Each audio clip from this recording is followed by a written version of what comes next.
L'entreprise unitaire de l'État fédéral, l'Institut de recherche de l'État de l'aviation civile, subordonné à Rosaviația, a commandé des travaux de certification pour prolonger la durée de vie prévue de toutes les modifications de l'avion AN26 de 50 à 60 ans, selon les documents de passation de marché. L'avion de transport léger AN26 a été développé sur la base de l'AN24RT, mais il se distingue de ce dernier par sa queue de fuselage allongée, qui comporte une grande porte de chargement et une rampe de pression. La conception originale de la porte-rampe, qui glisse sous le fuselage ou descend jusqu'au sol, garantit le chargement et le déchargement rapide de cargaisons et d'équipements de grande taille, ainsi que la possibilité de larguer des personnes et des cargaisons par parachute. La conception de la pente a été brevetée dans 8 pays, dont les États-Unis, la France et l'Angleterre. L'installation d'aviation de Kiev était responsable de la production en série de la AN26.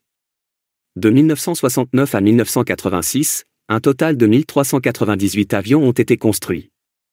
La AN26 peut transporter un maximum de 40 passagers ou 5500 kg de fret. Il est équipé de 2 turbopropulseurs Progressive Shenko AL24VT et d'un turboréacteur d'appoint Tumansky RU19 à 300 pour fournir une poussée supplémentaire au décollage. Actuellement, l'âge moyen de la centaine d'Antonov AN26 en service en Russie est de plus de 50 ans. Les compagnies aériennes régionales, dont Polar Airlines et Angara Airlines, sont les principales utilisatrices de ces appareils. Le nombre d'AN26 opérationnels a diminué en raison de divers problèmes, bien qu'ils continuent d'être utilisés. Les AN26 sont retirés du service pour diverses raisons, notamment leur âge.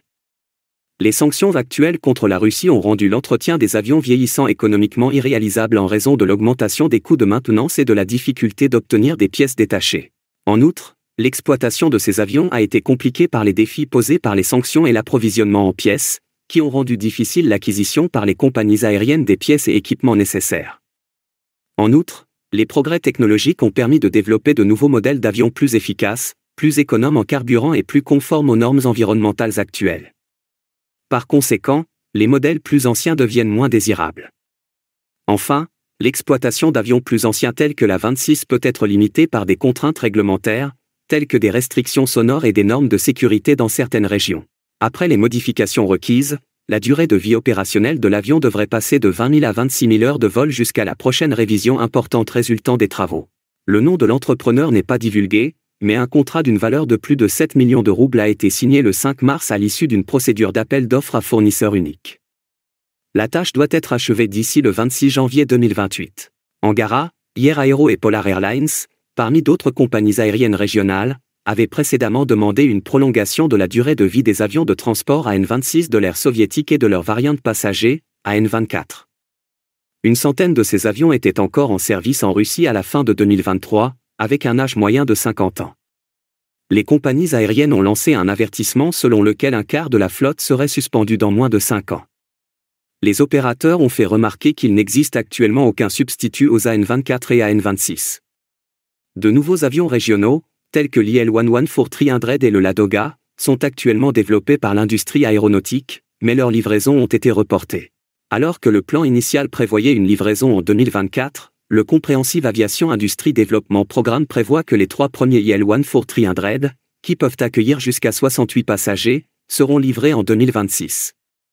D'ici à 2030, 51 de ces appareils devraient être fabriqués. Les entreprises de PJSC United Aircraft Corporation, qui dépendent de Rostec, mènent l'opération.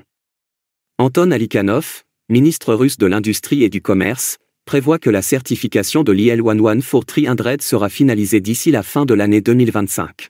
Alikhanov a déclaré que le fuselage du premier des 4 prototypes prévus était achevé à environ 90%, tout en décrivant la phase de développement du Ladoga de 44 places, géré par l'usine d'aviation civile de l'Oural, USGA. La production des 35 premiers Ladoga de série est prévue pour 2028 dans le cadre du programme de développement global de l'industrie aéronautique, avec un total de 105 unités prévues d'ici 2030. En outre, la production d'avions Bécale de 9 places est prévue dans les installations de l'USGA à Ekaterinbourg. Les livraisons devraient commencer après 2026, selon le ministre de l'Industrie et du Commerce. Un processus de sélection des développeurs chargés d'achever la phase finale des travaux de conception et d'ingénierie de l'avion devrait être annoncé dans un avenir proche. Selon la dernière version du programme de développement global de l'industrie aéronautique accessible au public, les 5 premiers Bécale devraient être livrés en 2025, et un total de 139 unités devraient être produites d'ici 2030. Maintenant, Pensez-vous que la N26 sera aussi dominant que la N2 dans son secteur? Faites-le nous savoir dans les commentaires. Merci d'aimer et de partager nos vidéos et de vous abonner à notre chaîne. Merci également d'adhérer à notre chaîne pour nous encourager.